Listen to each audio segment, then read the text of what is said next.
மரகத பசுமையான ஒரு காட்டில் பளபளப்பான ஆற்றின் அருகில் 5 பறவை நண்பர்கள் இருந்தனர். அவர்கள் ஒவ்வொருவரும் தனித்தன்மையுடையவை, ஆனால் அனைவரும் ஒன்றுபட்டவர்கள். அவர்களின் பெயர்கள் கிளி, சிட்டுக்குருவி, மயில், குருவி, அன்றில், காகம் மற்றும் வானதி, கழுகு. அவர்கள் ஒவ்வொருவருக்கும் தனித்துவமான திறன்களும் தனித்துவமான குணங்களும் இருந்தன. ஒரு நாள் காலை நண்பர்கள் அனைவரும் ஒரு பெரிய கூடு அமைக்க முடிவு செய்தனர். அது அவர்களுக்கே உரித்தான ஒரு சிறப்பு இடமாக இருக்கும். அங்கு அவர்கள் கதைகள் பகிர்ந்து நேரத்தை மகிழ்ச்சியுடன் கழிக்க முடியும். கிளி கூறினாள், நாம் கூட்டை அமைக்க மிகச்சிறந்த இடத்தை தேட வேண்டும். அது பாதுகாப்பானதும் வலிமையானதுமாக இருக்க வேண்டும். மயில் தனது அழகு மற்றும் படைப்பாற்றலால் பிரபலமானவளாக இருந்ததால் கூறினாள், நாம் அதை வண்ணமயமாகவும் அழகாகவும் அமைக்கலாம். அது எங்களைப் போலவே தனித்துவமாக இருக்க வேண்டும். நண்பர்கள் அனைத்து இடங்களையும் தேடத் தொடங்கினர். குருவி தன் கூர்மையான பார்வையுடன் ஆற்றின் அருகே ஒரு பெரிய ஆலமரத்தை கண்டுபிடித்தாள். இது மிகச் சிறந்த இடம், இது பாதுகாப்பானதும் பெரியதுமானது என அவள் சின்ன சின்ன சிதறலுடன் கூவினாள். அவர்கள் அனைவரும் உடன்பட்டனர் மற்றும் கட்டுமான வேலைகள் தொடங்கின. கிளி அடிப்படைக்கான மிருதுவான இலைகளை சேகரித்தாள்.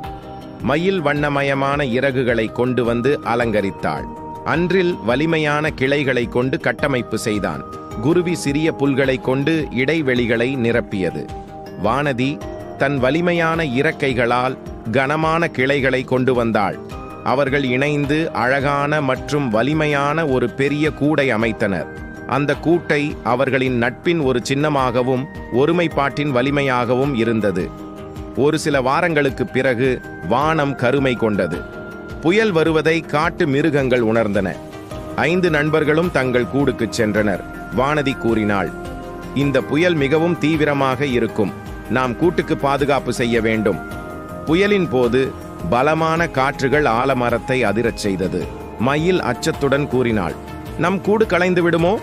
கிளி அவளுக்கு சாந்தமாகச் சொன்னாள், நாம் இந்த கூடை கட்டுவதற்கு மிகவும் பிரயத்தனம் பட்டோம். இது நிச்சயம் நிலைத்து நிற்கும். ஆனால் ஒரு பெரிய கிளை உடைந்து கூட்டின் ஒரு பக்கத்தில் விழுந்தது. குருவி முன் யோசனையாக கூறினாள், இப்போதே அதை சரி செய்வோம், இல்லையெனில் இது அழிந்துவிடும். மழை மற்றும் காற்றை எதிர்த்து நண்பர்கள் கூடி வேலை செய்தனர். அன்றில் புதிய கிளைகளை கொண்டு வந்தான். கிளி புதிய இலைகளை சேர்த்தாள் மற்றும் மயில் அவரது வண்ண இறகுகளை கசிவுகளை மூட பயன்படுத்தினாள். புயல் முடிவடையும் போது கூடு மீண்டும் பலமாகவும் அழகாகவும் இருந்தது. சவால்களை நேர்கொண்டு ஒருமைப்பாட்டுடன் வேலை செய்தால் வெற்றி பெறலாம். ஒரு நாள் வஞ்சக நரி அந்த கூட்டை பார்த்து, 5 சுவையான பறவைகள் ஒரே இடத்தில் என்ன விருந்தாக இருக்கும் என்று எண்ணினான். அவன் நட்பு காட்டியபடி கூறினான், அன்புள்ள பறவைகளே, நான் உங்கள் புதிய அண்டை வீட்டுக்காரன். உங்கள் அழகான கூடுகளை பார்க்கலாமா? வானதி அபாயத்தை உணர்ந்து மற்றவர்களிடம் சொன்னாள், இந்த நரியை நம்ப முடியாது, அதை ஏமாற்றிவிட வேண்டும். நண்பர்கள் ஒரு திட்டத்தை அமைத்தனர். அன்றில் கீழே பறந்து சென்று கூறினான், நாங்கள் உங்களை வரவேற்க விரும்புகிறோம். ஆனால் முதலில் உதவியாக இருக்கிறீர்களா? மரத்தின் கிளையில் உள்ள தேன் பானையை எடுக்க முடியுமா? தேனின் ஆசையால் கவரப்பட்ட நரி சந்தோஷமாக ஒப்புக்கொண்டான். அவன் முயற்சி செய்து கொண்டிருக்கும் போது வானதி கீழே பறந்து சென்று நரியின் வாலில் கொடி கட்டினாள். நண்பர்கள் கொடியை பிடித்து இழுத்தனர். நரி மரத்திலிருந்து தொங்கியது. தன் தோல்வியால் அவமானப்பட்ட நரி இனி தொந்தரவு செய்ய மாட்டேன் என்று வாக்கு கொடுத்தான்.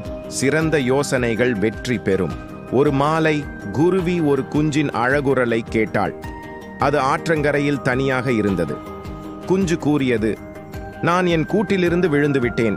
என் பெற்றோரை கண்டுபிடிக்க முடியவில்லை. குருவி குஞ்சை கூட்டுக்கு கொண்டு வந்தாள். நண்பர்கள் அதற்கு உதவ முடிவு செய்தனர். வானதி தனது கூரிய பார்வையுடன் வானத்தில் பறந்து குஞ்சின் கூட்டை எங்கே இருக்கிறதென்று தேடியாள். மயில் தனது இனிமையான குரலால் குஞ்சுக்கு ஆறுதல் கூறினாள். அன்றில் அருகிலுள்ள மரங்களை தேடியது மற்றும் கிளி குஞ்சை உறுதியாக காக்க உதவியது. வானதி தூரத்திலுள்ள ஒரு உயர்ந்த மரத்தில் கூட்டை கண்டுபிடித்தாள். நண்பர்கள் குஞ்சை அதன் வீட்டிற்கு திருப்பிக் கொண்டு சென்றனர். பெற்றோர்கள் மகிழ்ச்சியுடன் அவர்களுக்கு நன்றி கூறினர். உதவி செய்தல் மகிழ்ச்சியை அளிக்கிறது. தங்கள் அற்புதமான அனுபவங்களையும் ஒன்றுபட்ட செயல்களையும் கொண்டாட நண்பர்கள் ஒரு திருவிழாவை ஏற்பாடு செய்தனர். அதை இறகுகள் திருவிழா என்று அழைத்தனர். காட்டிலுள்ள அனைத்து மிருகங்களும் அழைக்கப்பட்டன. மயில் அழகாக நடனமாடினாள். கிளி சுவையான நகைச்சுவைகளை பகிர்ந்தாள். அன்றில் வினோதமான கதைகளை கூறினான். குருவி இனிமையான பாடல்களை பாடினாள். வானதி தனது மாயமான பறக்களை காட்சிப்படுத்தினாள்.